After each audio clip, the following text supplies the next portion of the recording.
उत्कल बालाश्रम ठारे विश्व शिशु श्रमिक विरोधी दिवस पालित।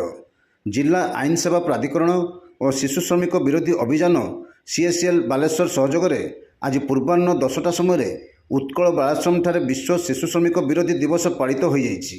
एही कार्यक्रम में वरिष्ठ देवानी विचारपति तथा जिला आईन सेवा प्राधिकरण सचिव सुमन जेना मुख्य अतिथि भाव में जोगदे शिशु श्रमिक निराकरण एवं शिशु अधिकार सुरक्षार जरूरी आवश्यकता उपरे गुरुत्वारोप करथिले।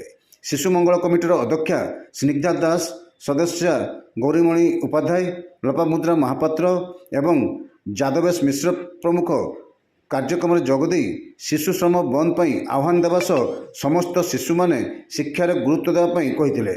एही अवसर में शिशु श्रमिक निराकरण विषय वस्तु पर एक चित्रांकन प्रतियोगिता आयोजन कर जायतिला, जहाँ माध्यम शिशु माननकु कला माध्यम शिशु श्रम मुक्त समाजर दृष्टिकोण प्रकाश करने को उत्साहित करथिला। एही कार्यक्रम सीएसएल बालेश्वर जिला आवाहक उपाचक महांती द्वारा संयोजित होइतिला।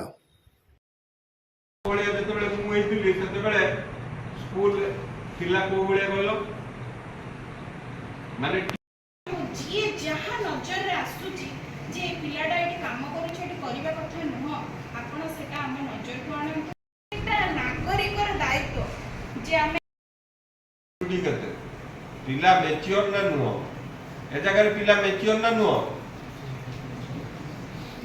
हम मानक भितर किए गोटे मोबाइल जे नेला एवं ताकू बाहर बिक्री कर देला।